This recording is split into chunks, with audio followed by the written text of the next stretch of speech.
can look at increasing profits.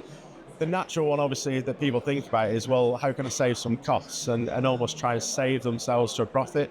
And invariably, that's never the best way, because you can end up saving things on like marketing's that usually the biggest one and the first one to go in a lot of companies when it comes to cost saving strategies, and actually you're just hitting yourself in a year's time or in 6 months' time. So I think being really careful about the costs that you try to cut.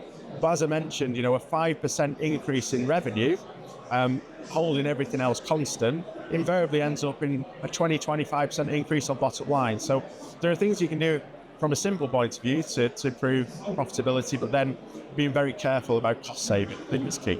Right, and the more foresight you can have, the more impact that will have down the line. You said 3 to 5 years. You think people should be planning 3 to 5 years before they start exiting or thinking about it? Yeah, I mean, most people have heard of start with the end in mind. So actually start your business with what your exit strategy is going to be, I think is a good piece of advice. But at worst case, 3 to 5 years, absolutely critical. Most people come and say, oh, I've had enough, I've had a bad weekend, I want to sell a business. That's the worst thing you can do, because you're not ready, and invariably you lose value. And you spoke a bit as well about how to polish your business. How would you recommend people polish their business? I think it's about, you do the fundamental things first. So structural things, making sure you've got a tax efficient structure, making sure the core elements of the business are right.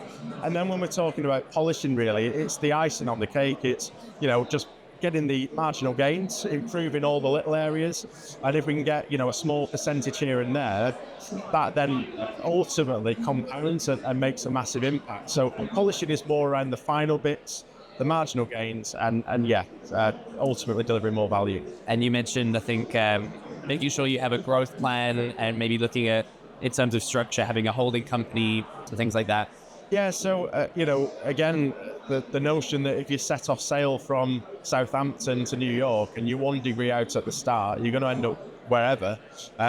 If you're 1 degree out as you're getting along the course, it's less of an impact. So really understanding where you headed from the start, make sure that you end up in the right destination. So planning's key, and having a proper plan's key.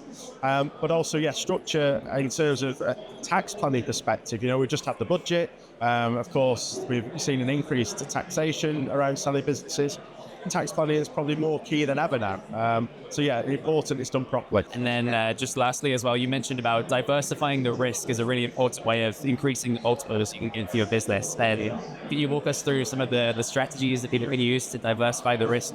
Yeah, of course. So risk diversification is really important. From a buyer's perspective, what you absolutely don't want is to inherit a business where there's a lot of risk. So we tend to see risk in the likes of the customer base. So we might have one customer, and as a seller we think, oh, that's brilliant, they're 50% of my income, it's £1 million a year for us.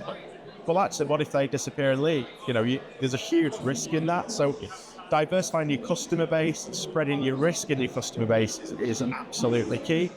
But also looking at other avenues and income lines, other services, other products, can you diversify those? The more diversification we've got, the more risk is spread, the better the value will be. And kind of locking in contracts with clients as well, and making sure that you won't have a surprise, a year down the line or 2 years down the line. Yeah, it's a huge mistake. A lot of companies don't lock the clients in, so they might be working with clients regularly and on a long-term contract without an actual contract, and it's crackers. So, you need to lock customers in where you can. Not always possible, of course, but from a buyer's perspective, it's all about how certain are the future revenues. And if you've got locked-in contracts, you've got certainty to a degree, certainly more than not having that anyway. Yeah, amazing, and that's what we need, really, is certainty, isn't it? It is. Yeah, and thank you, Gareth, for sharing your insights with us. It's really helpful. No problem. Thanks.